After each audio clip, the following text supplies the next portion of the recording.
Hi, my name is Michelle Watiti and I'm a mental health advocate for the youth in Kenya. I'm a person living with bipolar.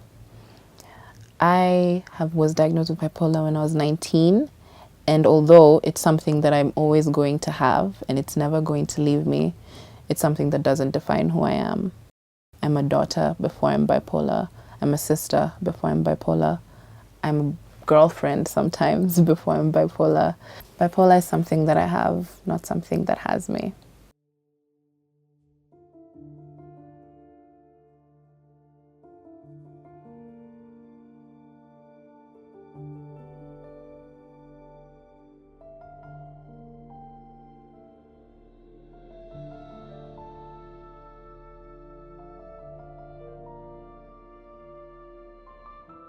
"13 Signs of Bipolar Disorder."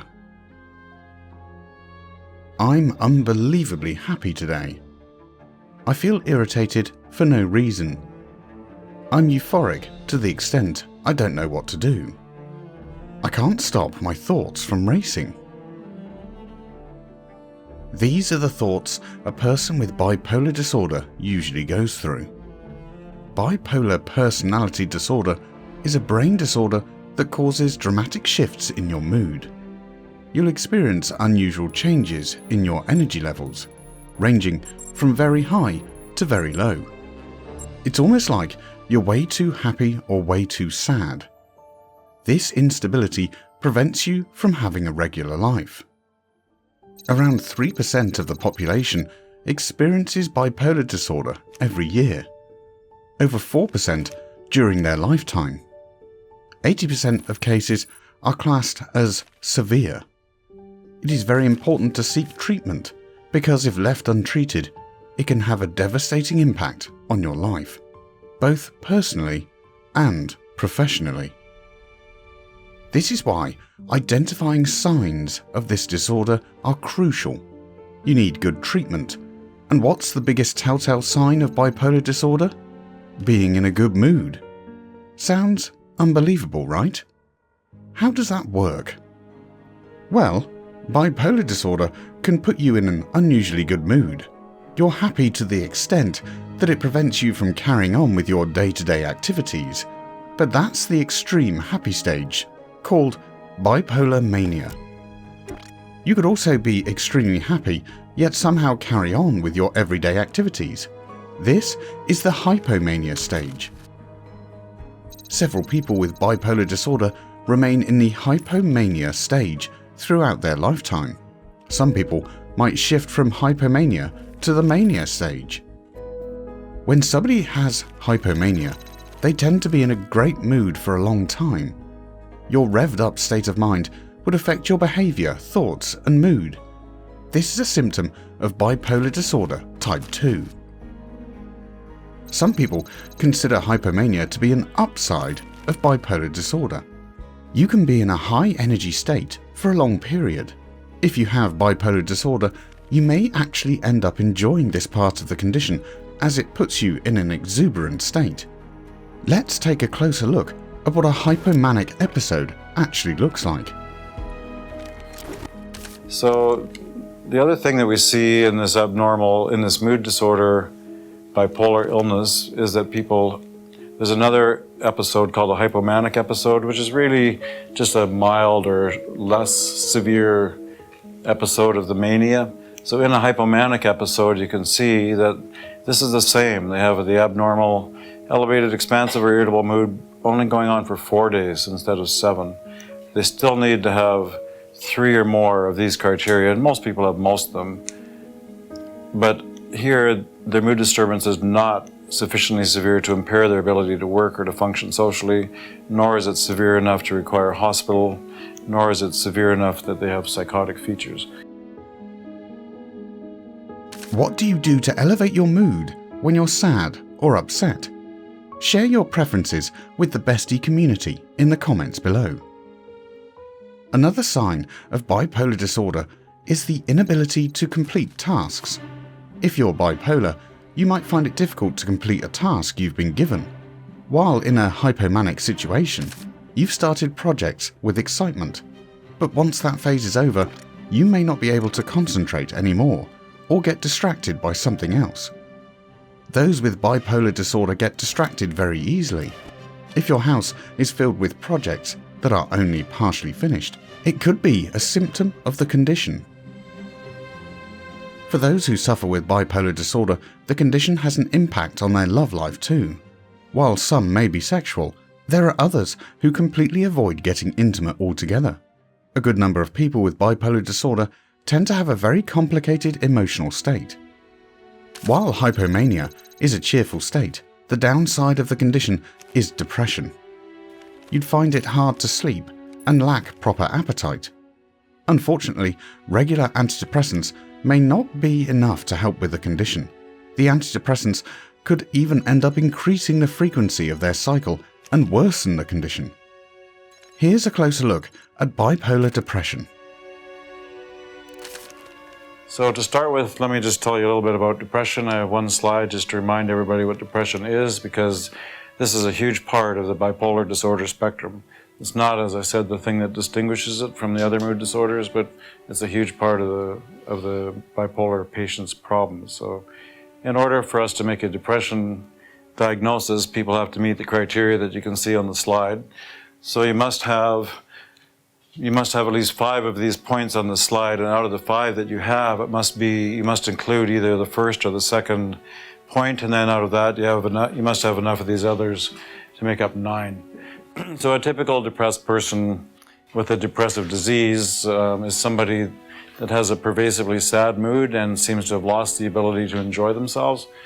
And in addition to that, they have these other things to various degrees, where they usually have changes in weight and changes in sleep. So sometimes they sleep too much, sometimes too little, gain weight, lose weight. They're agitated or perhaps feel slowed down and very tired, have a lot of fatigue, worthlessness and guilt, concentration problems, memory problems, sort of ambivalent and indecisive, and recurrent thoughts of morbidity or death. So this is how we make a diagnosis of depression. For some people with bipolar disorder, mixed mania could be a persistent issue. Mixed mania happens when you have manic symptoms at the same time as depression. When this happens, you tend to be very irritable. While irritability is a sign, you could be irritable for a number of other reasons. Maybe you're just having a bad day. Irritability alone isn't a sign of bipolar disorder. If it's accompanied by other symptoms, it's a red flag. If someone says they don't know why they're being so irritable, it could be a sign of mixed mania. Several of us love talking. Being extroverted doesn't mean you have any disorder. But if there are regular situations where you find yourself talking over people and not listening to what they have to say, it could be a sign of the condition. This type of speech is called pressured speech. It can become an impediment as there are rarely two-way conversations. You'll tend to speak a lot faster as well, and could even be jumping from one topic of conversation to the other without any connection. If this is generally not how a person you know talks, it's a red flag. If you have bipolar disorder, you're late on a regular basis. You don't always feel the need to keep appointments or stick to targets and deadlines. This could cause problems personally and professionally. Those with bipolar disorder find that their concept of time is lessened. Sticking to a schedule can become a burden. Being unable to stick to schedules can wreak havoc on both personal and professional lives. For those with bipolar disorder, problems in the workplace happen frequently because it interferes with their ability to complete tasks on time. It can cause friction between employee and boss. There are other ways the condition can hurt your work life. You could be irritable with people. You could be having a manic episode in which you're strutting with an inflated ego, which might grate on people. These problems are a sign of bipolar disorder. It's estimated that about half the people who suffer from bipolar disorder also have a problem with substance abuse. This is the case with alcohol. When a person is in a manic state, they end up drinking alcohol to try and calm themselves down. On the other hand, people with bipolar disorder could also look to alcohol to help them through their depressive phases. In both cases, there is a likelihood of alcohol abuse. For those with bipolar disorder, being in a manic phase can cause erratic behavior. They tend to have an inflated sense of self-worth and very high self-esteem. They usually say or do things without considering the consequences. Two behaviors you normally see among bipolar people are unusual sexual activities and shopping sprees. You end up buying a lot of stuff for yourself even though you don't need it. At the same time, you might end up having multiple affairs. This is something you probably wouldn't have done if you weren't suffering from this illness. Being somewhat flashy is one of the symptoms of a manic episode. Sometimes it can cause delusions about one's own skill and abilities. While it's good to dream big, you could end up aiming too high. Instead of focusing on accomplishments that are more easily achieved, people with bipolar disorder let go of those opportunities for something much larger. For example, if you were good at acting, you would only do it if you had the best part in the play. People with bipolar disorder might have to deal with two different extremes when it comes to sleep. When they're depressed, they might end up sleeping for too long and still wake up tired. If it's a manic phase, the person may not feel the need to sleep at all. Despite this lack of sleep, they tend not to feel tired because of hypomania. They might sleep just a few hours while remaining very active with bundles of energy. People with bipolar disorder also tend to have trouble sticking with one idea. Because this mostly manifests in their head, you may not immediately see any physical signs of distress. But if the person says they're unable to slow down their thoughts, it could be bipolar disorder. More often than not, people with the condition choose not to disclose this. Bipolar disorder red flags. Bipolar depression can often mask itself as regular depression. Here's an expert's advice on how to differentiate between the two and spot red flags. So what this slide is all about is things that sort of help differentiate the depressed patient who's not bipolar from the depressed patient who is bipolar. So if your patient comes in and says, I'm really depressed, and they've had a number of antidepressant misadventures. So these things are common in the bipolar people, but not in the depressed people.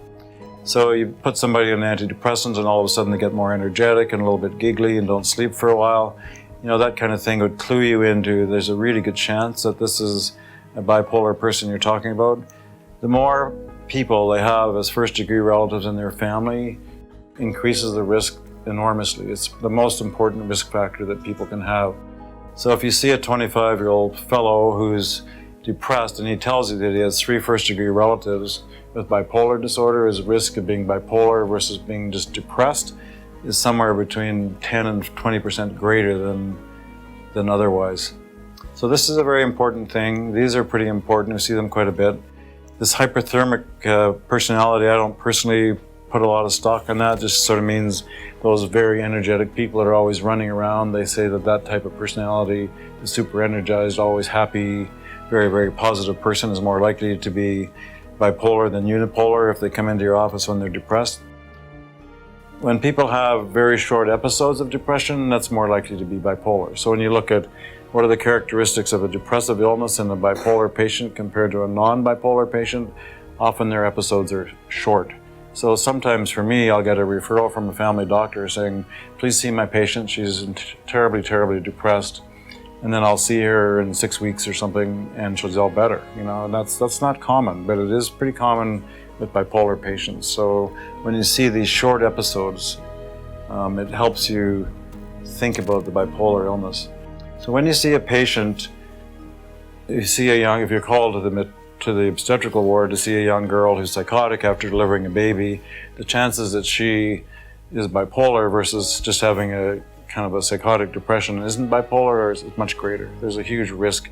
The percentage of bipolar people that have postpartum psychosis or postpartum depression is much greater than non-bipolar people having those things. So it's a big warning flag. Being educated about mental health is the first step towards managing it.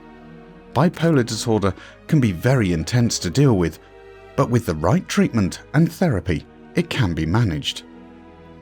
Hearing how others deal with bipolar disorder can be highly encouraging. Focus more on getting better than your illness. Everything's going to be okay. And I myself was diagnosed bipolar 2 years ago. And I've been traveling the country, going to transformational music festivals all across the West Coast. And I've been learning several different types of methods to help cope with bipolar disorder. Instead of focusing on being mentally ill, I'm focusing on being mentally well. Did you find this video helpful? Let us know in the comments below.